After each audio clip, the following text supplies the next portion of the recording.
From the streets of Cincinnati, welcome to the jungle!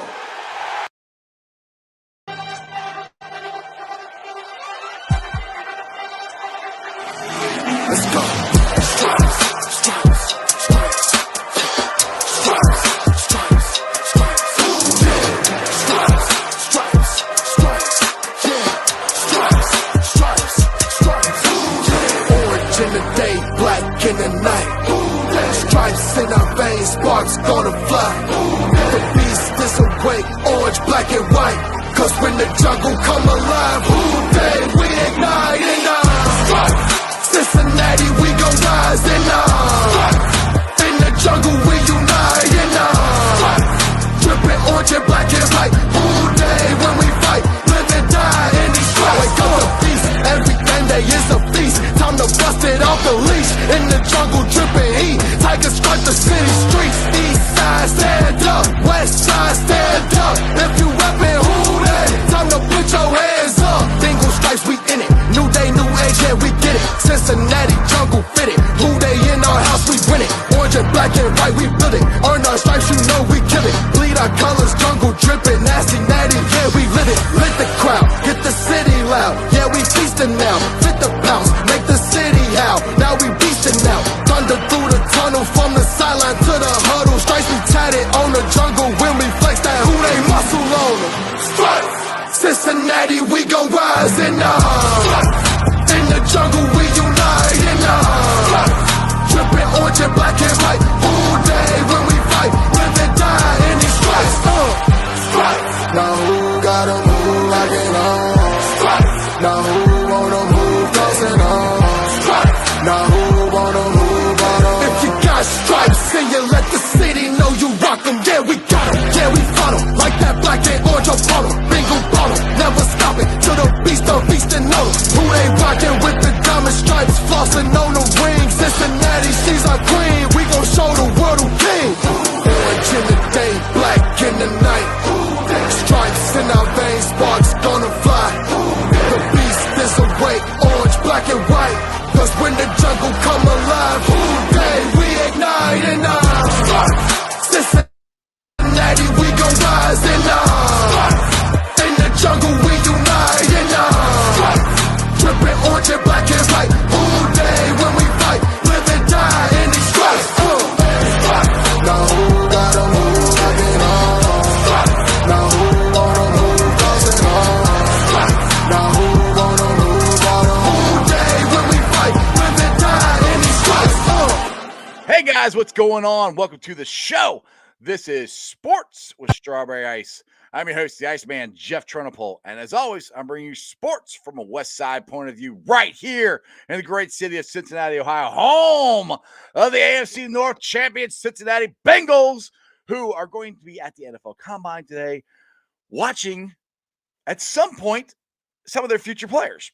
Don't know where. Offensive linemen, defense linemen, cornerbacks, who knows? But it starts tonight. So do me a favor, if you found the show, hit that like and subscribe button. Smash that thumbs up. I'm up to 1,509 subscribers. That is awesome. As always, I appreciate every single one of you guys. So if you're watching Facebook or Twitter and you have yet to subscribe to my channel, please do so. Please go to Sports with Strawberry Ice on YouTube. Hit the subscription button. Hit the bell for the notification. And every time I go live, you'll be notified. Also, exclusively in the YouTube chat crew, we're doing super chats. So if you want to support what I'm doing or make sure your comment gets read, give me a super chat. I would greatly appreciate it. And as always, I'm coming to you live from the Ice Cave. And the Ice Cave is brought to you by T Properties. T Properties, quality housing for quality people. Check out the website at www.tpropertiesllc.com for all your rental property management needs and your rental needs. All right, guys, like I said, the Combine started at about an hour and a half ago. I was watching it. I had to stop because I had to come here and do my show.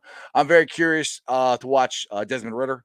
So I have kind of a rooting interest in this as a Bearcat fan. See how he does. And for me, the closer they get this over with, the closer we get to free agency and the closer we get to find out what in the hell the Bengals are going to do. Because I don't know about you guys, but I am ready to find out. Anyway, let's get to my guest today. He's none other than Josh. He's from Back Row Bengals. You know, he comes on the show. He brings the fire. Me and him get into arguments. He's like a little brother to me. You know, I just want to give him a little knuckle every time I see him. Anyway, let's get to Josh. What is up, Josh? Jeff, I thought I was going to take maybe like a week off, just kind of like relax, kind of get myself situated with my job and kind of get back to all those friends and family that I've completely disassociated with during the season. But it feels like this off season is just we're starting right now, man. We're right back to it. A lot of things happening in the world of the Bengals, a lot of things happening in the world of the Bearcats. In all sports, Bearcats football, baseball, and basketball. So I mean, I just needed to get back on. I needed to talk to you, and when you tipped me that text, said, "Hey, come on my podcast," I said, "100%, brother. Thank you so much for having me on, man. Always great." Hey, no problem. And I really like the intellectual look. I don't know if it really helps you out at all, but I do like the Yeah, glasses. you They like look good. it? Yeah, you Yeah. like it? Brand like it. new. Not brand new, really. My blue light glasses here, they don't Uh-huh. they don't serve a purpose other than I kind of like the look. It's See, different. like when you actually are old, you need glasses like these, and you can look like a teacher. You know. Hey, you know what? I've yet to break these out at my school, so maybe that'll be tomorrow. Maybe Dude, I'll have to do that. you should totally do that. You gotta pull them down your nose. Going, hey, Yep. what? I see Hey, you hey. over there. Yep. Uh-huh. Yep. All right, so we got the NFL Combine tonight. Like I said, I'm interested in watching Sure. Dez, and there's a lot of guys like Daniel Jeremiah, who's the big guy for the NFL Network on their scouting department, does not have Dez in this top 5 of quarterbacks, or excuse me, top 4 of quarterbacks. He's got him at 5th, which, hey, I think he's, my opinion, I think he's number 2 behind Prickett, whatever the hell you call his name is. Prickett. He's from Pittsburgh, whatever. Pickett, whatever his name is. But yeah, I'm really curious to see how good Dez does tonight. Yeah. Oh, absolutely. One of the things about Dez that I've been really interested. Oh, I'm sorry. Are we talking Bengals or Bearcats? I was Bearcats. I was talking about Dez. Okay, let's talk about. You're too busy trying to talk to Crip. See, yeah, you're right. You're right. So let's talk about Dez for a minute. Dez is a guy that is, he really shot his draft stock up during the Senior Pro Bowl, and I think something that Dez has over a lot of these, other quarterbacks is his mechanics, and a lot of people don't give him enough credit for his in-pocket mechanics. He does have really good mechanics. Mm-hmm. Now, his decision making maybe is still not there in terms of NFL ready. His arms really not there yet in terms of NFL ready, but these NFL teams are really liking him. And like you said, he's on the outside looking in of that top 4. However, I will say this: in the draft, in a QB draft class like this, it's number one, it's very diverse. There's a lot of different styles, but in terms of talent, they're all kind of right there. So it's really going to come down to what fits a team's offense most. So, you look around the league of where possibly Dez might fit in. I think I would see him. I see him going to Washington. I could see that as a landing spot for him. I saw another one today. I actually just looked at Twitter. The Detroit was looking at Dez, and actually I just got this update. It's very strange. Apparently, Dan Campbell, who I have my reservations about, I don't think but apparently Dan Campbell made Desmond Ridder drink a full glass of milk and then watched him practice. Dez is lactose intolerant, and they said they wanted to see him play through the pain. Okay. Yeah. I think this happened during the Senior Bowl practices, but I was just like, that's so weird. That's kind of weird. I mean, the interesting thing I saw on NFL Network, I saw Coach Fickle was in the coach's box with Matt, the coach for Carolina, Matt Rule. Mm-hmm. So I could see Carolina a good spot for, because we already know what's going on with their quarterback situation. They're not happy with their quarterback situation. Now they got a ton of money they already have to pay Sam Darnold. So, but they're not sold on him. So I could definitely see Carolina as a landing spot for him, and I would love it to be there. Yeah, Carolina is actually a really solid spot for him, especially in an offense, having Christian McCaffrey right there. It takes a lot of pressure off of Dez, especially in maybe his rookie year. He's probably not going to start his rookie year, but building him into that system, it seems like Matt Rule wants to go high octane, high offense. Let's get that quarterback rolling out there. I mean, obviously having Cam Newton and Teddy Bridgewater, and it seems like Matt Rule likes those types of guys, and Desmond Ridder does fit that mold really well. But again, like I said, he tends to have better mechanics than a lot of these other running quarterbacks. Crypt Keeper makes another great point. Desmond Ridder going to the Saints. I mean, obviously you saw how the Saints kind of rework their offense around Taysom Hill and, not have, Taysom Hill is not a quarterback. He's not a quarterback. He's not a quarterback. He's a Ginsu knife is what he is. He's really Right. good at a whole bunch of different stuff, but he's not a quarterback. Yeah, he's pretty good at a lot of things and not really, really good at one thing. And Desmond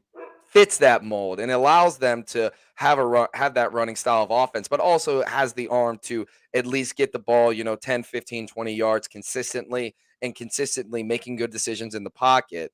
And so, if you get him in the NFL and you get him some practice and you get him with a guy like Matt Rule, who is an offensive guru, he can really have a lot of success. And again, I want to see him go to an NFC team. Exactly. Yeah, I do not want to see an AFC team. If I see him get drafted by the Steelers, I'm putting my head to the desk. Hush. No.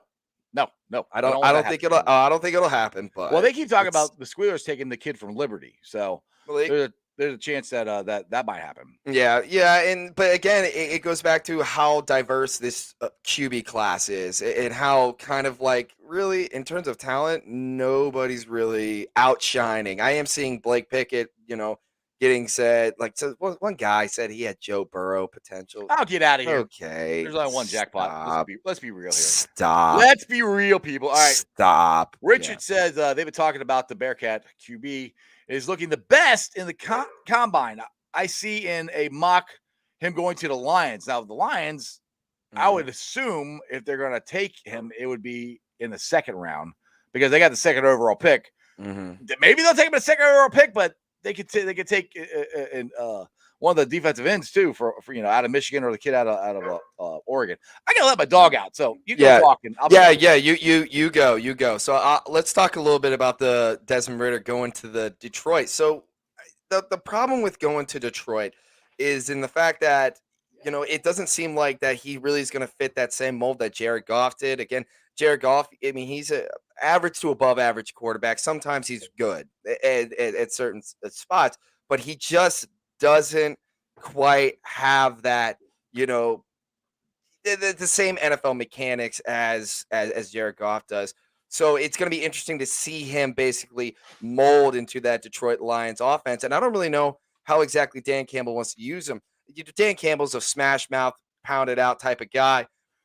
And having Desmond Ridder there, now obviously he's more of a running quarterback, run and gun, kind of get the offense moving fast, which is something that we really wanted to see Mike Denbrock do more during the season. And, but it seemed like Mike Denbrock wanted to focus more on having Desmond in the quarterback and working as in quarterback in the pocket, and have Desmond Ridder be more of a pocket passer and, kind of prepare him and let him mature a little bit more. So I'm very interested. That's kind of an interesting point. I really see Carolina though. And you talk about they have the second overall pick. Now, Royal Flush Terry just made a mention. They also have the 32nd pick. I forgot about that. Yeah. Which is where you can probably, that's probably they're probably in a really good spot to take a quarterback right there. Yeah. They pick Dez right there. Right. Yeah. You get to pick Dez right there. And just like that, you either have your quarterback for the future or you have a really, really good backup to Jared Goff. And at least, he can learn a little bit under him as well. All right, I want to get to this, and I knew I've talked about this at nauseam, the offensive line, but Charles, and this would be just a complete guess. I'll put it this way, this is what I'd like it to be, but he wants to know what will be the starting 5-0 line for 2022-23 season.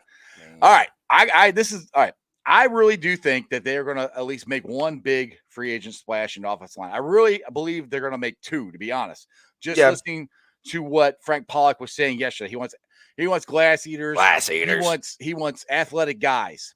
All right, to me, that sounds like we're getting nothing against Jonah Williams, but we're getting an athletic left tackle. We're either getting Tinsley, I always mess his name up, from Houston, or Armstead, I think. Sorry, I just had a question. So you pick one of those guys up. Do you bump Jonah Williams over to the right, or do you lead Jonah at right and put one of those guys at the right? Bump Jonah over to the right. You're bumping Jonah over to the right. Okay. Yeah, because Frank even said it's not crazy talk to even think about doing that, because I really do think that's in the cards, because I just think they want to really upgrade. And the other one I keep talking about is I think they're going to get Ryan Jensen, and Pac-Man Jones even talked about it. If you get those two alone, and everybody get on me about moving Trey Hawkins, yada, yada, yada, whatever. I think if you get those two, I can't see them getting another guard. But if you got Trey Hopkins and just say you got Quentin Spain or you got Carmen or Deontay Smith, some of those. If you had the anchors at the center and tackle position, it makes your guards that much better. I just have a feeling that's throughout their thinking because for years they don't pay for guards. They don't. I mean, I hate to say it, but they don't. And But Trey Hopkins is already signed for another year. I think they believe in Jackson Carmen. I think they believe in Deontay Smith, but I don't think they're willing to count on them for next year. So that's why maybe they resign Spain and you got Hopkins. And I think they'll let them just fight it out for the two guard positions in training camp. Just my thoughts. What do you got, Josh? Yeah, so I mean, obviously, this is going to be the biggest part of the Bengals offseason is what are they going to do with the offensive line? Now, I like your idea of signing Ryan Jensen. I don't trust Pac-Man Jones to give me the correct statement with it. But I'll be honest. Put it this way: Pac-Man knows more people inside the NFL than we will ever know. So, that's good. No, that's true. That is completely fair. I'm not saying he's wrong. No, I'm not saying he's wrong either, but I'm take anything that Pac-Man says, break out the salt packets because we're throwing some sodium down as soon as he says anything. And I love Pac-Man. I love that he has adopted the Bengals as his team, right? Because he could have adopted any of the other teams that he was on, but he decided to, adopt us, and it's great that, yeah. But that being said, again, take it with a grain of salt. I love Ryan Jensen. I love that pickup. Tunsil is going to be interesting. I think you and I both talked about this in terms of what are we willing to give up for a big splash, and both you and I both agree if you got to give up picks, man. And and I think maybe something again that the Bengals haven't done for a while is make a trade on draft night, especially in that first round. I don't think they've ever done. You mean they've made trades? They've traded back. Traded back, but I'm talking about trading for a player, right? Yeah, for a player, and especially not during the first round. That's something that I can see happening because again, we've seen over the past 2 years the Bengals front office do things that we are not used to, signing big guys in free agency, really taking care of their linebacking position, and the next step is to really invest in the offensive line, and then you really invest in the offensive line. I mean, you're looking at a really elite offense, but again, it's going to be all about putting it together. It's going to be about getting guys in that Frank Pollock that can coach, can take coaching, can buy in, and buy into that Quentin Spain mentality of like, yeah, we fight together, we work together. Why can't we go out and go get a meal together? And we should be going out and getting dinner every week, or watching film together every week, or doing the extra stuff. And that's why I really like Jackson Carmen. Jackson Carmen, and say what you want about his talent, and he's not there yet. He keyword yet, because I do think he can get there. But Jackson Carmen's work ethic is top notch. You hear around the organization, they love Jackson Carmen, so they're going to find a spot for him on the offensive line next year. So and that goes to what I would say too is they drafted Jackson, they drafted Deontay Smith. They like both of them. I don't see them signing a they could. I'm not saying they won't, but sign a guard for a year, because you have to sign a guard for a year or two. Yeah. And Frank Pollock even said this in his interview there, that these guys can make a big jump from year 1 to year 2. Yeah. And if they make a big jump from year 1 to year 2, like they think they will, then you got your guards fixed, but you still need, and you need the anchor. You need the guy, the big, dirty, down and dirty center. You need, and this is another thing Frank Pollock said. He said, I want leaders in the room. And that's what that Ryan Jensen is.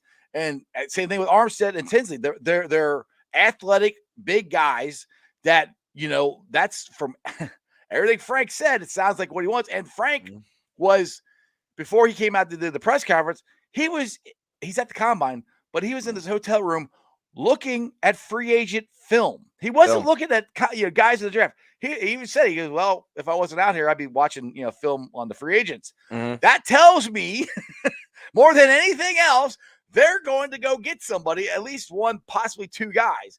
Oh, yeah. The three names we keep hearing is Ryan Jensen, Tinsley, and Armstead. Those are the three guys. And I'm not saying they're definitely going to get them, but if there's enough smoke, Josh, there's fire usually. Right. Yeah. There's like I said, it's just we're going to see something that the front office doesn't usually do, especially in Cincinnati. And they're going to come out and they're going to do things that, this organization for the longest time got the stereotype of they don't attack the offensive line in free agency. They don't go out in free agency. but now they're going to do it, and you put full faith now, and it's crazy the dramatic change.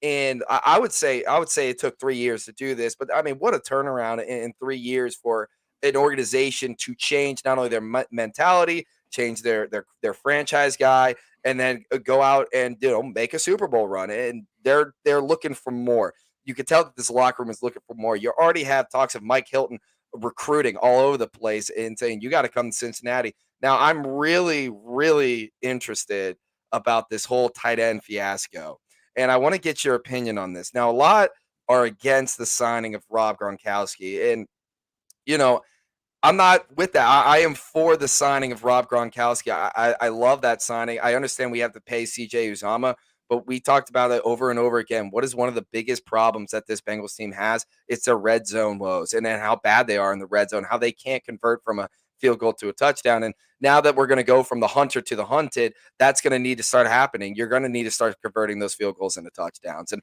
Rob Gronkowski solves a lot of those problems. And, everybody's like, why would you have – because everybody's, I feel like, is putting it as Gronk versus CJ when it really should be Gronk versus Sample. Now, we're going to have to, it's going to have to be a team friendly deal. It's going to have to be the right deal to have happen. We can't overpay for him because we got a lot more other needs. But I love that. I love that signing. And with Njoku out, which is somebody I was like really hoping that the Bengals made more of a push for. Mm-hmm. We got to figure out that tight end position because right now our starting tight end is Drew freaking Sample. Well, I mean, honestly, I think our starting tight end is going to be CJ. Well, yeah, Sama again. Well, yeah, but he's not on the team. He's not on the team right now. Yeah, but I think he's going to sign. I'm really not. I'm not trying to downplay CJ or anything. But you asked about Gronk, and I'm okay with signing Gronk. I'm not okay signing him for $10 million. If you want to sign for 3, 4, sure, I got no problem with that. But to me, the tight you can. I've said that you can get a tight end. I think as a backup role, which is what I think it'll be in this draft. We usually don't draft tight ends well is the problem. Now CJ is a diamond in the rough, but I mean, let's be honest. I mean, Tyler Eifert, as good as he was, injury prone. Then Drew Sample, terrible, and then not terrible, but I mean, he's not good enough. And so I worry about that. I worry about the Bengals drafting a tight end and doing the same exact thing as they did with Drew Sample and then draft. To be honest, let's say they draft a tight end and either he doesn't work out or he takes a little while to develop, and you got CJ and you got Drew again. Honestly, if we get this offensive line, I'm fine with it. Yes, I want to get upgrade there. I'm not even saying upgrade over CJ. I like CJ. I think CJ, if they would use him more, can be a very, very good tight end, even project better than what he is now. This offense doesn't use the tight end that much. Now, if they want to upgrade that, sure. I disagree. I disagree. I think it depends on the game. I think they do use the tight end effectively when the game plan opens up for it. You look back against Jacksonville. You look at the Raiders playoff game. CJ got a lot of huge catches and a touchdown. I mean, we do use the tight end a lot, and that one of the reasons why maybe he's not getting the ball is because he's not getting that open. And I love CJ. I think what CJ's value is not only what he does on the field, it's what he does off the field too. It's what he does in the locker room as well. So I think his value that's valid, and that needs to be considered when giving him, an extensive contract, because I do think CJ is going to be looking for a little bit of money, and he deserves it. I'm not saying that, but we got to start having those questions about the tight end position, how we're going to upgrade. Yeah, no, I agree with what you're saying to an extent. Yes, when the team you plays dictates that you can get the tight end open, yes, the offense does do that. But as a philosophy with the offense in general, they don't use tight end that much, just as their philosophy. I'm not saying they never use it, but of course, yes, if scheme opens up against playing like Baltimore where CJ killed them, yes, we're going to use them. And so yes, I agree with you on that to your point where it depends on who we're playing. But as a whole, for the way the scheme of the offense is, it's not dictated toward the tight end. It's dictated more toward the wide receivers and the zone running game. But to your point before is, yeah, I would be fine with signing Gronk. I'm not willing to spend, like I said, $10 million for him. Okay. Like somebody said it here, like, let's see, I'll give it to Brad. He said, I think this is good. It'd be make it a performance-laden money and a performance-laden contract and no money up front. I don't think Gronk's going to do that. I personally, the reason I haven't really given a whole lot of thought to this, I think Gronk's going to retire. I don't think he's going to play. Yep. That's just me. And if he comes here, I don't see him as, maybe he could be the starter. I don't know. I think CJ might start over him. Gronk could be the red zone threat, which would be great. You know, Right. that's That's perfect. It just depends on the money and depends on how much they spend it. And it all, I keep harping on this, but it all starts and ends with the offensive line. Depends on how much money they spend there and how much, and another one, how much money they spend on Jesse Bates. If they get 2 offensive linemen and Jesse Bates, that's 3 really big contracts right there. And That's I a know we good got a point. lot of money, so it Good depends point, on what Iceman. those 3 contracts to me are going to dictate what they do the rest of free agency. That's a good point, Ice. And so then it all goes back to, I mean, it doesn't all go back to this, but it's going to be really, really interesting to see what they're going to do with their franchise tag. Excuse me. I don't think they're going to use it on Jesse Bates. I can see them using it on CJ.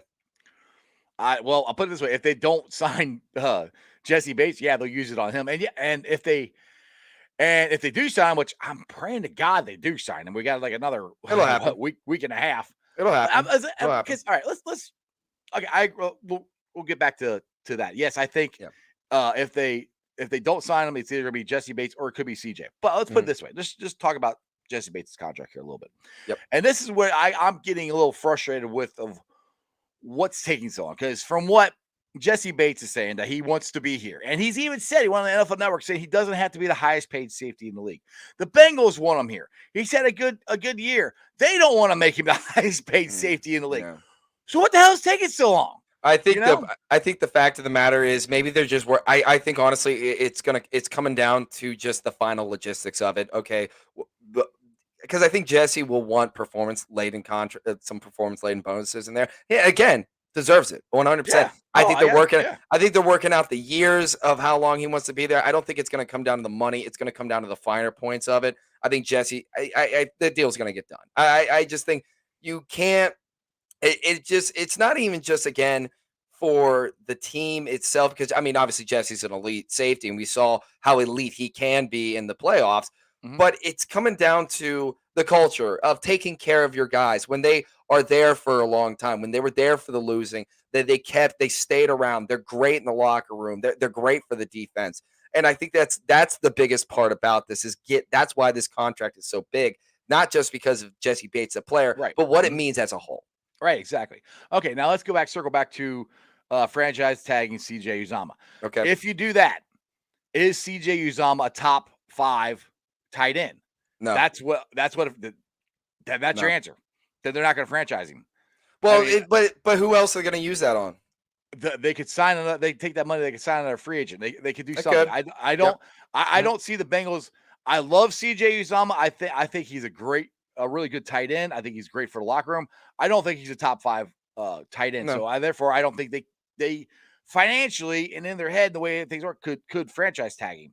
I think they're going to sign him. I don't think that's and I'm not trying to, like I said before, I'm not trying to downplay CJ Uzomah. No, to me, he's he's one of the least of my worries. I think they're going to sign him. I think he's going to want to be here. I think he's going to get a raise. I think it's going to be player incentive, performance incentive. What I'm trying to say. Yep. So you got to. So I'm not worried about that. Though I'm concerned that we're not going to be able to sign both Larry Ogunjobi and BJ Hill. I think they're going to pick one of the two. I'm hoping they sign both. But again, that goes back to the 2 free agent offensive linemen and Jesse Bates and those contracts dictating the rest of it, I think. So would you be okay with then tagging either BJ Hill or Larry O and then signing the other and then working everything else out in the meantime? And hoping that everything works out? Well, it comes down to, again, do you think they're top 5 players? Are you willing to pay them that? You have to look at it that way, though. But let's throw. So you keep going back to top 5 players, and that's what it is. That's what a franchise tag is. That's the league. That's the league. Right. I get that. But we also got to think about the bigger picture of it all. It's what they mean to the defense. It's how they fit in that scheme. It's how they fit around, getting Sam Hubbard. If he knifes upfield, how's that middle going to be protected? And so, you got to take a look around of, okay, who does that better? And, the defensive tackles, Royal Flush Terry, makes mention of it. I would love to see a little bit better of a pass rush. I think you're going to see that with Joseph Osai coming back. Mhm. I think that's going to be a huge pickup for the Bengals defense. But Well, the I thing mean, too, there's a lot of. And I just want to go. I'll let you. I'll let you go. It's we aren't trying to downplay any of these players. We love this player. This is one of my. This is probably my favorite team I have ever watched or been a fan of, without question. In my 23 years of watching the Bengals, favorite team over Carson. But we need to start having these hard conversations because we're no longer just trying to win the AFC North. We're no longer just trying to win a playoff. We are trying to win the Super Bowl. This is our Super Bowl run. I'll put it to you this way. All right, But say that way. they do what we think they're going to do. They're going to fix the offensive line free agency. So that to me would mean they're going to go heavy drafting in defense. Yeah. So that could be say you get Watts or Wyatt, however you say his name is, the defensive lineman out of Georgia. Okay. You get him. Say you get the cornerback out of Cincinnati. Kobe Bryant or the one out of Baylor. So there's that. Then you get another 3 tech down the line. I can see that happening. To me, again, that's where some of this stuff, it depends on free agency and it depends on what happens in the draft for some of these guys. Yeah. Nothing, again, not downplaying Larry Ogunjobi, not downplaying BJ Hill. It just, to me, I got to see how it's going to play out first before I can give you a concrete, yes, I want to, because the franchise tag, to me, the only time they ever franchise tag, people are, you talk about franchise tagging Joe Mixon. Well, they didn't. They signed him. They actually ended up franchise tagging AJ Green. Those two were actually top 5 guys, so I had no problem doing that. It's when you keep bringing these other guys up that you might be able to replace in the draft, which I'm not saying these guys are replaceable. I mean, I'm not saying that. I'm just saying if you can't sign them and you can't come to a deal, these are the hard decisions that teams like the Bengals, now that they're in the upper echelon and fighting for Super Bowl, are going to have to make. Yep, absolutely. That's where I'm it's hard for me to just go, yeah, I want to franchise tag that guy. That's a lot of money. You're talking to put on one guy that you possibly could get a quote-unquote replacement or somebody just as good as him in the draft or in free agency. Yeah, but we also got to look at now our placement in the draft because usually, we're picking pretty high, but now we're not anymore. We're picking 31st. So you got to look at that talent drop off from 1 to 10 and then 10 to 20 and then 20 to 31. But we're not looking for Jamar Chase. No, I didn't. No, I know that. You got to remember, we picked up T. Higgins in the second round. So that was a steal. That was an absolute steal. I think that might be one of the biggest steals in Bengals history. I think second is Logan Wilson. Right, exactly. Yeah. See, and that's what we're talking about. We're talking about guys lower in the draft that they already picked up when we needed to hit home runs in the first or second round. We've done a really good job of drafting guys later in the rounds and lower picks, and that's where the Bengals are at. This is what me and Blake George talked about yesterday. That's what's kind of so cool about the draft this year for the Bengals is, especially if they, I keep saying again, fix the free line of free agency. You fix that, then if you could draft for the best player available, you can draft for depth. You don't have to reach for guys, and you could draft these guys and like, ooh, that'll fit in there, that'll plug in there, that'll do this. And these are guys that might be plug and play in certain areas, but if not, worst case, they're gonna be there for depth and stability and future. And that's the thing that they also have to look at on the defense is we have a lot of guys that are signed or free agency. Their contracts are going to start coming up here soon. They can't re-sign all of them. They're not going to be able to. They're not going to be able to afford it. So you got to start replenishing that with this. I think it starts with this draft. Yeah, I think you go heavy defense on this draft. I'm with you on that. I wouldn't. I mean, obviously, you're going to have to take an offensive lineman at some point in this draft, whether that's the first, second, or third round. You got to take an offensive lineman in one of those rounds. But I am with you. I'm with you on the fact that we do need to start looking at the defensive side of the ball and those depth guys, and what's going to happen when a guy goes down. Like what's going to happen when Mike Hilton goes down? Right? It's the nature of the beast. And I'm going to go back to a statement that my old high school coach said. I mean, football is a cold bitch. Sometimes it just bites you. It just does. And that kills teams. I go back to the 49ers during the COVID year after they just came off of a Super Bowl run. It looked like they were going to be a favorite to go back to the Super Bowl, but they just got absolutely obliterated with injuries. Hell, look at the Ratbirds. Look at the Ratbirds. There you go. Yeah. Obliterated with injuries. So you just don't know exactly how this game is going to go. Right. And so you do need that depth. You need that Yeah, security. that's why I keep stressing that so much this year because But you need that security. But in these 2 to 3 years, you got to be aggressive. You got to go aggressiveness over security in these. well, next no, 2 to no, 3 no, years. I agree with you. And the thing is, Yeah. they could do both. That's what I'm trying to say. Sure. If they do the offensive line, be aggressive in the offensive line, be aggressive in that, and then I would draft. I know you said 1 or 2 offensive linemen. I really, as far as the depth and as far as helping out this team to win a Super Bowl, we need more depth on defense. So I think it needs to be a big draft, defense draft heavy. Well, Yeah. I'm not saying don't draft an offensive lineman. I'm not Right. saying Yeah. No. Right. but I think especially I keep with BJ Hill not knowing about what's going on with BJ Hill and Larry Ogunjobi. You gotta get a 3 tech, and then we got to get a number 1 corner. I love Eli Apple, and we've talked about this before. You got to get corner. I don't want Eli being our number 2. I want him our number 4. Yep. So that's where I'm. Agreed. That's where I'm like, if you can get Wyatt and Kobe Bryant or whatever that kid's name is from. I got it up here. I get the picture up there. From Baylor. If you can get those first and second, here you go. Petrie. There you go. If you get Devontae Wyatt and Jalen Petrie at first and second round, dude, and you fix your offensive line. I think that right there, you've won the draft right there, and there's first 2 picks. Yeah, and it's going to come down to what they do in free agents. That's the biggest thing. But I wouldn't mind. I mean, obviously, this is a homer thing right here, but I wouldn't mind taking a look at Darian Beavers or Majay Sanders for a pickup in the draft, and because Majay has that NFL build. He has the build of an NFL player. But now you need to build him up. He does have some problems. He's got an offsides problem that needs to get fixed. He sometimes disappears in games, so you got to be able to fix that. He's got to be able to play every single snap. But I'm not against going with some hometown kids. No, and you would think the Bengals would have the best insight on those guys because they're right in the backyard. Right. Hell, we use their practice bubble. I mean, God. I was just about to say that. Right exactly. So that's where I'm like, I mean, I personally love Kobe Bryant. So I'm Homer in me wants him to be a Bengal. So I would love for that to happen. I actually love to get Sauce, but we've talked about this before. We're not getting Sauce unless we trade up, and the Bengals are not trading up that far to get Sauce. They're just not going to. But that's what is so exciting about it and different about this offseason than the last couple ones, because last year, basically all we were talking about was Sewell or Chase. Chase or Sewell.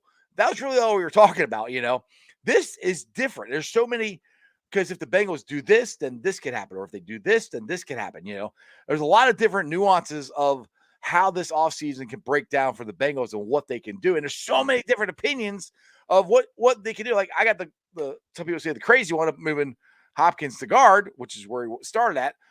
But it could happen. I mean, they're willing. Let's put it this way. If they're willing to admit that they might move Jonah from left to right, then they're willing to move Trey from center to guard. I'm just telling you. Well, at the end of the day, nothing should be off of the table, and that's what especially when it comes to the offensive line. Yep. Nothing is off of the table. Mm-hmm. Yeah, exactly. Right. There's another good one too.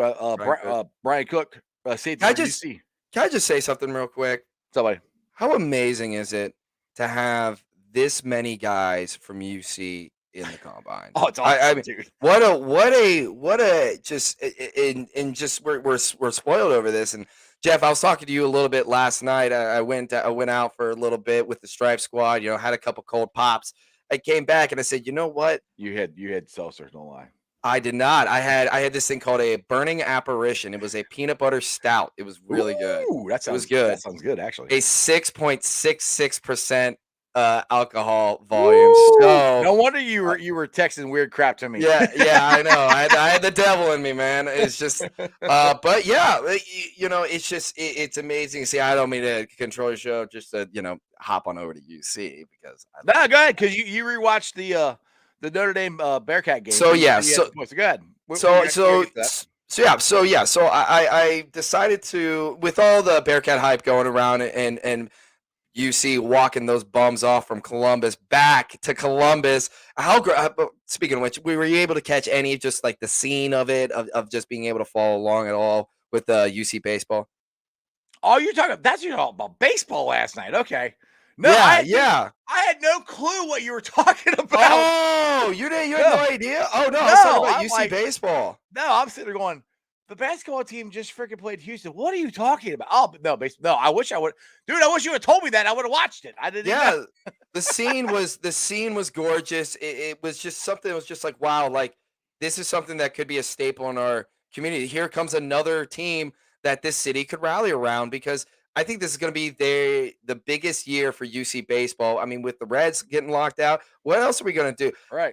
I mean, what better than to go to Mio's or shame, I'm not getting paid for any of this plugs. Near Or mine. go to You get Woody's paid. or anything like that. Go grab a couple beers and then head on over to the ballpark and just enjoy a day at the ballpark at UC. It's gorgeous there. But anyway, there was a beautiful scene to watch. And so I was like, you know what? I'm gonna sit down. I'm gonna rewatch the UC Notre Dame game and not take a look at the specific play on the field, but look at everything else that went into the game.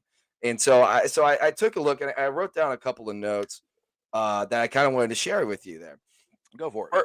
First, UC was favored on the road in South Bend. That doesn't happen. Nope. It just doesn't happen. And again, it's a historic stadium. We're talking about the University of Cincinnati, by the way. The University, a team that went 4-8 not too long ago. Exactly. A team that was down, like lucky to just make a bowl. Now they're favored in South Bend. The UC crowd 100% made the difference in the game. I do believe that if the crowd was not how it was and there was just a little spurts of red, we would have lost that game. I think the crowd energized this Bearcats team, especially on the last final drive where the Bearcats scored a touchdown to pretty much put the game on ice, and no pun intended.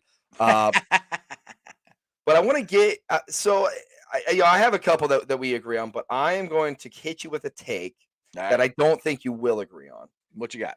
Desmond Ridder carrying the flag at Notre Dame Stadium after the game is the biggest moment in UC football history. It is even better than Pike to Benz. Ooh.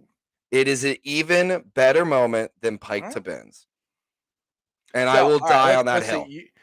You're talking about you're talking about more of the win. Talk about the moment. Well, talk about the moment because that gets brought up a lot when comparing this team to 2009 of what does this team is better than honestly, the 2009 team. I have a hard time disagreeing with you on that. They're if the worst case they're 1-1A, just because yes they were favored, but that's the first time UC has been favored, and like you said, they're in Notre Dame Stadium. They're favored to win this thing, and they did, handily, and the way the season ended with them in the college football playoffs, and the 09 team got into the Sugar Bowl and got our asses kicked. So a bigger one, yeah, it could be. If it is, it's slight. It's like that by that much. But 1A, 1B. Because what's that? 1A, 1B. Yeah. Not even 1 and 2. 1A and 1B. Yeah, because of what that meant for the program, because of being ranked, of being expected to go into, and I keep saying this, going into Notre Dame and winning. And like you said, this is UC team who won 4 games or whatever, the year before Luke got here. Yeah. And in 4 years, turning around from barely anybody even caring about it to going to Notre Dame and kicking their ass and getting to the college football playoffs. Yeah. And that and it beat on national TV. Not everybody saw.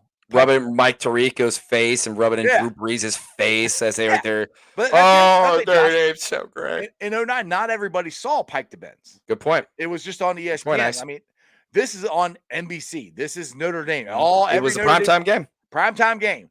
So this and that image of Des going the UC flag around, and the other image that I would never get out of my head is the aerial shot of the crowd. God, gorgeous! It looked like a freaking Christmas tree. Gorgeous. It was half red. It was over half red and a little bit of green. It was all. I remember seeing that, and I was watching with my dad. I'm like, oh my goodness, look how many Bearcat fans are there. It was incredible. And for once, just about everybody who's a Bearcat fan there wore red. And that would just stood out, and you could hear them. You could hear the you could hear that. I mean, you hear it on TV. So yeah, you're getting me all giddy just thinking about it. But yeah, The more And I then- talk about it more, I think it's the biggest moment. Yeah, I really do. And then also multiple other things with it too. Not only that, but it was the jumping off point for the most magical season in UC history. It was the jumping off point for the highest ranked team that they've ever had. It was the jumping off point for the country needs to start taking UC seriously, not only for this year, but for years to come. And then we're going to be around for a while. I mean, if we don't have that win, we weren't in the Big 12 at that point, right? Or were we in the Big 12 at that point? That was before we got the announcement. Oh wait, right. It was before. Wait, I got to look at that. No. That was after it because the first game I went to, the only game I went to this year, they had already announced it, and that was before we went to Notre Dame. So they announced it came like at the beginning of the year. It's like the first or second game of the year they announced it going to the Big 12. Right. Yeah, and then you look at Desmond carrying the flag to a stadium that's full of red that is overran. You know, it's South Bend. They had the second longest home winning streak of any team, and the Bearcats went in there and crushed it. They crushed it, and now the Bearcats have their own home winning streak, which is going to stand, for a long time. And we're hoping it's going to stand for a long time. Yeah, hopefully we add on to it this year, but we'll see. Yeah. And then you go into a game where you're facing arguably one of the best coaches in college football, Brian Kelly, and the defensive coordinator was your defensive coordinator the year prior. So I think it goes past the point of just being that one specific catch and lift off of a program at that time, because let's be honest, the program died after that year, which kind of sucked. But this year, that win was more, okay, we're going to be good for the next 5 to 10, 15 years, where we're here to stay. Yeah, we're projected to do so, and it led. And when you win, the city of Cincinnati rallies around this team. If UC would have played Notre Dame and Paul Brown, it would have sold out. Oh yeah, it would have sold out. Absolutely. Now the thing is too, like you said, and it's leading into us going into the Big 12, because I mean, not too long we went to the Big East, or we won that, and then Kelly left, and then we had Butch Kelly, and like you said, the program went down. It was never. It got to that never point, got back. And to be honest, I said this during the year, this year. I got to the point as a Bearcat fan, I never thought we'd get back to that point. I mean, when it originally happened, when Brian Kelly took us there, I was unbelievably shocked because I never thought we'd get to that point. Right. And then we got there, and I'm like, that'll never happen. That was, And then it was the depth of the Big East too. The depth of the Big East too was a killer. They yanked the rug out from under us with that, and our coaches were never as good as Brian Kelly, and then we got Luke, and things started changing. But I still didn't fully believe that we could get back up there until 2020 when it started happening. I'm like, all right, and then everybody's coming back. I'm like, all right, cool. But I'm still in the back of my mind, like, man, we got to get out of this freaking conference. We're in the AAC. Who the hell is the AAC? This is holding us back. Right. And then Big 12 comes in. Now I'm like, holy crap, dude. And Luke's not leaving. Luke is about to start his sixth year as a UC head coach. And signed a contract extension. Right. I mean, we haven't had a guy stay that long since Rick Mentor. Yeah. He was the last one to stay that long. Brian Kelly was trying to get out. Luke Fickell signs an extension. Right. So there's so many things, good things that are going on. This program is just on the trajectory. I mean, Luke Fickell is at the combine. Desmond Ritter, Sauce. There's multiple Bearcats that are at the combine. All these guys, and hopefully all these guys will get drafted, because that's just going to help the program even more. Where Luke's going, okay, we got 5 guys drafted from last year. We got 7 guys drafted from last year's team. He can go into recruit's house and say that thing. So yes, the Notre Dame thing was huge. It's the jumping off point of where this program is going to get to, which going into the Big 12, Josh, the sky's the limit, dude. We could win a national championship. We will have the ability to do that with the conference and the talent that we're going to get. Well, I think we're to a point where I was about this with the basketball program until probably this year.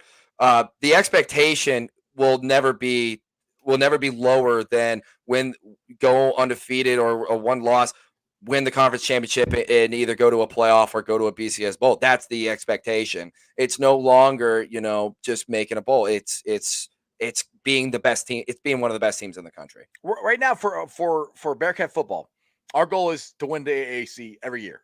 Our goal is to be in the playoffs. We did it last year. We should have done it the year before that. That should be the goal right now. And that's and let's just talk about the basketball team a little bit. And they are really frustrated. They're playing tonight here at 7:00. They're playing, I think, SMU. At the beginning of the season, Josh, I don't know about you. When they started 5-0, I'm like, "Woo! Here we go. I think we got a tournament team." Should have And almost beat a top team in Arkansas. beat Illinois. It was a top team. Who? Right, and when they were down by 20, a team, we were like, okay, this team's got fight. This team plays for the coach. They can hang around, and if they just do that every single game, they have a chance to win. So my problem is, that. and this is why I've been trying to figure out what the heck happened between the team that started 0-5 and what we have now. And I think 5-0. if you look Or at the team, or 5-1, whatever it was, 4-1, 5-1, whatever. Anyway, you're gonna make me lose my point. When they were doing that, the bigs that we had, Lycan and Coven or whatever, the three big Odioguama, Victor Locken, and all these guys, Chris Hensley. They were trying to get the ball inside. We were scoring inside a little bit, and yes, we were shooting from outside. Awesome. We don't do that anymore. None of these guys. I haven't seen a guy. I like it.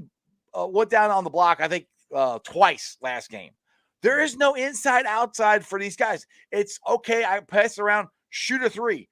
When they're hitting it, great, it works. But 99% of the time, they're not hitting it, and they're not moving the ball inside. I know everyone wants to shoot 3-pointers, but when they were playing good, they were getting points in the paint. They're barely getting any. And when they shoot from the outside, nobody's at a rebound. Yeah. I'm so sick and tired of watching these guys go up and miss, and there's no red or black jerseys there to get a rebound. Nothing. No, you're right.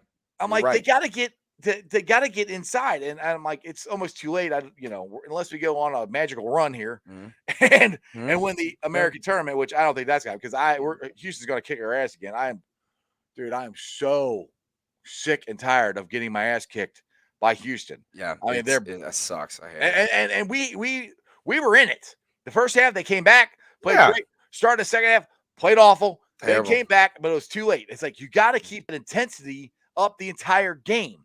Yeah, good. No, well, I'm just gonna kind of build off your point, and these guys are kids. They're out there playing some ball, and we got to remember that. I want to love Jeremiah Davenport because I love the story. I love that he stayed. I think he's a good locker room guy. His shot selection is awful. It is up, and it has killed runs over the Bearcats. And just at the end of the day, I think one of the biggest problems with this team is just not being able to make a shot. You see the offense work, and you see them work, but the shot selection and just not making open shots they're terrible. It's terrible. So I think Wes getting his guys in specifically to make those open threes, and specifically to continually put the pressure on is going to prove dividends. Yeah. But I mean, God, right now, just Jeremiah's shooting from the logo with like 30 seconds left on the shot clock. It's like Davenport has no mid-range game. I mean, he's got no game right now at all. He's either shooting a three-pointer or he's driving to the basket and throwing something up. And I've talked to Terry Nelson about this before, and Terry's like, he needs to get a mid-range game where he can drive, step back, and pop it. You do that enough times, that's going to open up the drive all the way to the basket. That's going to open up passing, and that's the thing too. At the beginning of the season, Josh, there's so many guys backdoor passes, cuts to the basket. They go to the top of the post or top of the key there, and somebody cut down and pass it to him. I don't see that anymore. All I see is the ball going around the outside, and they're shooting threes, and it might go in for a second or two, and then nobody's cutting, nobody's doing anything. They always just stand around and watch. And I've kind of, like I said, I'm just trying to go back to what they were doing when they were winning. I haven't seen that. You need in basketball, especially if you're not hitting from the outside, you got to move the ball around. You got to move it inside out. You got to cut to the basket. You got to be able to move without the ball. Yep. And these guys, they move without the ball, but it's on the 3-point line. There's not enough cuts to the basket. There's not enough movement that direction. Yeah. Those are things that they were doing at the beginning of the year. They're not doing now. Yeah, you're right. It feels like that, again, like I said, like I watch them get open, and I watch them like get open looks and open shots, and God, they just can't knock him down, and it just kills you. And you're just like, all right, we got a Well, great that's the thing, defensive Josh. set, offensive sets running good, and then open shot, there it is, and freaking dunk. But that's the thing. It's because if you know you're not Brick. making the basket, then you have to try to get the ball inside. Somebody needs to cut these guys. If you're not making shot, you got to do something different. You know, I know shooters. Mike shoot. Saunders needs to get a different move. It's been, I don't know if he's heard the message. It's been figured out. Everybody knows what he's gonna do. He's got to get a different move. I agree. He's got to develop something different.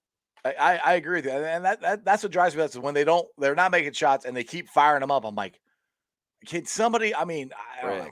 Can somebody break to the basket? Can somebody, post up? I mean, I don't know. It's just shot after shot after shot. Like, I know that's the NBA game. That's one of the reasons I have a hard time watching the NBA anymore, because it's just a 3-point contest, which they're great shooters. Don't get me wrong. That's why they're in the NBA. Yeah, they're great. Everybody in the NBA can shoot. But I miss, backdoor cuts. I'm sounding like an old guy, but I am. You're right. Yeah. Yeah. I miss the big guys. I mean, even 7-footers will shoot 3-pointers, which again is fine, but go down on the block and freaking, if you're bigger than that dude, he can't stop you. Go dunk on his ass. And that's the other thing. These inside guys we have are so soft. They'll get the ball at the rim and they'll flip it up like a finger roll. Go in there and tear that freaking rim down, man. Dunk on somebody. Right. Yeah, absolutely. And I'm a little bit different in terms of philosophy. I am all for updating and going for a more 3-heavy style of offense, because that's a lot what Houston does. And that's how you're going to beat him. Sometimes you're going to have to just outscore, and you're going to have to outshoot some teams. And that's just a new way of basketball. But the fact of the matter is just when it's not working right now. And I kind of have to look at Wes Miller, as a coach in his first year. It's not showing a lot. It's not great to keep showing over and over again that, okay, we're not making these shots. We're not adjusting. There's no adjustment to it. There's no going down to the basket. There's no toughness. You're right. I'm with you on that. But again, I go back to I go to the Houston game where they played at UC, and coming out of the half, they're only down a couple points. They really, but again, they just have shots that just brick and brick and brick and brick, and they're open shots too, open. And I'm just like, God, just make one, and you're just dying. You're just dying for it. But well, if you look at Houston, that their team, that's the old Bearcats. Their team is Mick Cronin's Bearcats. I disagree. I disagree. I think Houston, they're tough. Houston's deadlier at the 3. Okay, yeah, they could shoot better, but as far as the philosophy of how they play, it's Mick Cronin. He built a team to beat us. They play hard. They have designated guys to just foul. I mean, they used to call Huggins Thuggins. Well, the Houston's got guys in there. All their job is come in, use all their 5 fouls, and not dominate. It's not out somebody. Which I'm not saying it's a bad thing. I'm just saying, but that's what they're there for. And they're there to intimidate you, throw the ball up in the glass, go get it, rebound it, shoot 3-pointers. Their philosophy is a lot like Mick Cronin's was at UC. Yeah, it's I'm really interested to see how Wes Miller turns this around in the recruiting game. I'm excited to find out. We haven't really heard much of the recruiting news. I can't remember if it's a dead period or not for basketball. He's got 3 good ones coming in, and a buddy of mine at work, he sent me the list of it. He sent it to me on Snapchat, so it's gone now. Nice, yeah, nice. But it doesn't. I don't have it now because Snapchat only keeps it up for a little while, then it goes away. But I know there's 3 pretty good recruits he's got coming in for next year, according to one of my buddies at work. And trust me, he keeps an eye on this stuff way more than I do. So sure, he's got people coming in. We'll see what happens. I mean, like I said, it's Wes Miller's first year. He's got a team full of. Oh, I'm giving him I'm giving him a year. Yeah, it's good. I mean, it's going to take we're not going to see a big jump. I don't think until his 3rd year, to be honest. Oh, he's going to be the guy that's going to take us into the Big 12 without a doubt. It's going to be whether he can perform there or not. That's where that's the thing. That's where his job's going to be. That's more of my concern right now. Is we got to be ready to compete in the Big 12 in 2023, which that's what I'm assuming we're going to go. Nothing's been official, but that's the year I keep hearing, and that's to me where we got to get to. And I think Wes will get us there, but we'll see. I just know I'm just tired of getting my ass kicked by Houston. Yeah, I have a quick gripe about college basketball. A quick gripe. I don't know why this annoys me so much, but it does. I hate when a team is away and they're on defense and the bench starts chanting defense. I'm like, why? You are not the student section. Just cheer your teammates on. Don't do some choreographed stupid BS. Stop doing that. It's so tacky. It's so corny. It's don't you like the guys on the bench who never play and they're out there shoot a 3-pointer, they're out there doing surfboards and they're doing the 3 goggles. See, I'm all fine with that. Just don't do play. I'm fine with that. Just don't do chants. Like don't do crowd. It's so weird to watch the bench and hear the bench do that. I don't know. That's me. That's just me. All right. Well, I'm gonna get the hell out of here because I'm gonna go watch the combine and go watch the Bearcats. So, Josh, tell everybody if you got any articles or you got your podcast coming up or what you got going on here soon. Nope, I haven't been doing pretty much of anything. He's been a lazy ass, is what he's saying. I wouldn't say that. I'm coaching track now, so I'm kind of focused on that a little bit. I've never ran a day in my life. I've never did track. I hated track. I hate running, and they put me as coach. So I love it. It's great. So I've been kind of focusing on that. But anyway, we will have the podcast will be full roaring during the off season. I'll be on here plenty of times. So anyway, you can find my podcast, the Back Row Cincinnati Bengals Show. Find it pretty much anywhere you can find podcasts. My Twitter page is right there at Back Row Bengals. Go ahead and follow me there. I would greatly appreciate it. You hear a lot of pretty much all Bengals news, some Bearcats news, and I love doing it. And I can't wait for this offseason. It's going to be very interesting to watch this combine. So Jeff, thank you so much. And I forgot I write blogs too every once in a while. Go to fansided.com and you can go read some of my blogs. It'll say by Josh Miller or by Back Row Bengals. It's over on the Bengals side. So please go over there, give it a read, give it a look. But other than that, Ice, it's always a great time hanging out with you, man. Thank you so much. You too, brother. Who day? Brother, peace. Who day? All right, guys. Josh is a great dude. He's always willing to jump on the show. He is so much fun to talk to. He's so interesting. Go read his blogs. Go check out his podcast. I think the last podcast he's got up is me on there. So go check it out again. Anyway, let's get to the Facebook groups that let me live stream. And as always, I appreciate every single one of them there. Who Day Nation, Who Day Legion, Cincinnati Reds, riding third, heading for home. Bearcat Ruckus, Bearcat Country, the Ohio State Bucknuts, the Ice Bar, and then you can follow me on all my social media platforms, all under Sports with Strawberry Ice on Facebook, Instagram, Twitter, and TikTok. Twitter handle is at Jeff A. Trenopole. TikTok is at Iceman90.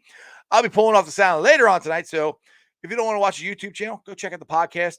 It's on BeanPod, Apple iTunes, Spotify, Google, Stitcher Play, pretty much wherever you get your podcast. Please make sure you rate, like, and review. Give me a 5-star review. Leave a comment so more Cincinnati fans can find my podcast.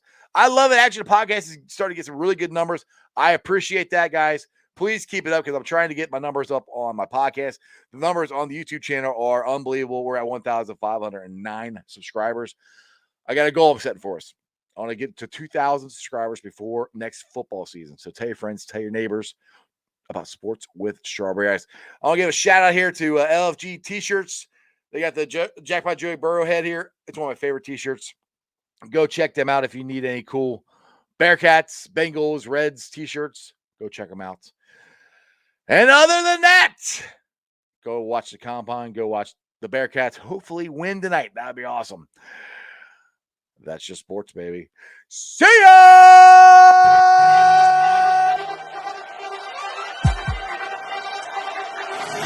Let's go.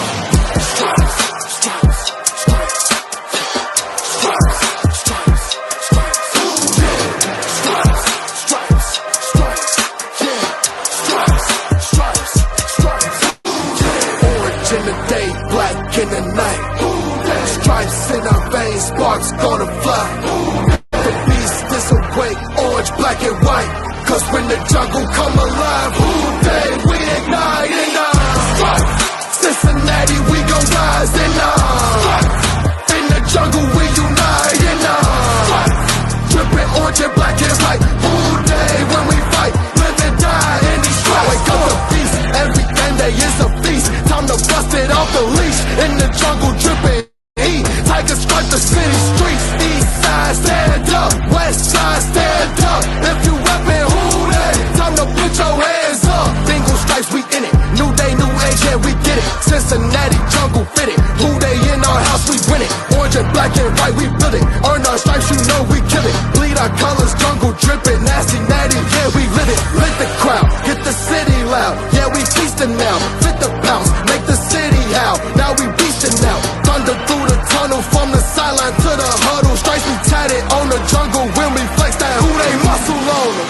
Stripes, Cincinnati, we gon' rise in the in the jungle, we unite in the drippin' orange and black and white. Who day when we fight, live and die in these stripes. Stripes. Now who gotta move like it on? Stripes. Now who wanna move tossing on? Stripes. Now who wanna move on? If you got stripes, then you let the city know you rock 'em. Yeah, we got 'em. Yeah, we fought 'em. Like that black and orange upon 'em. Bengal bottom, never stop it till the beast done feastin' on 'em. Who they rockin' with the diamond stripes, flossin' on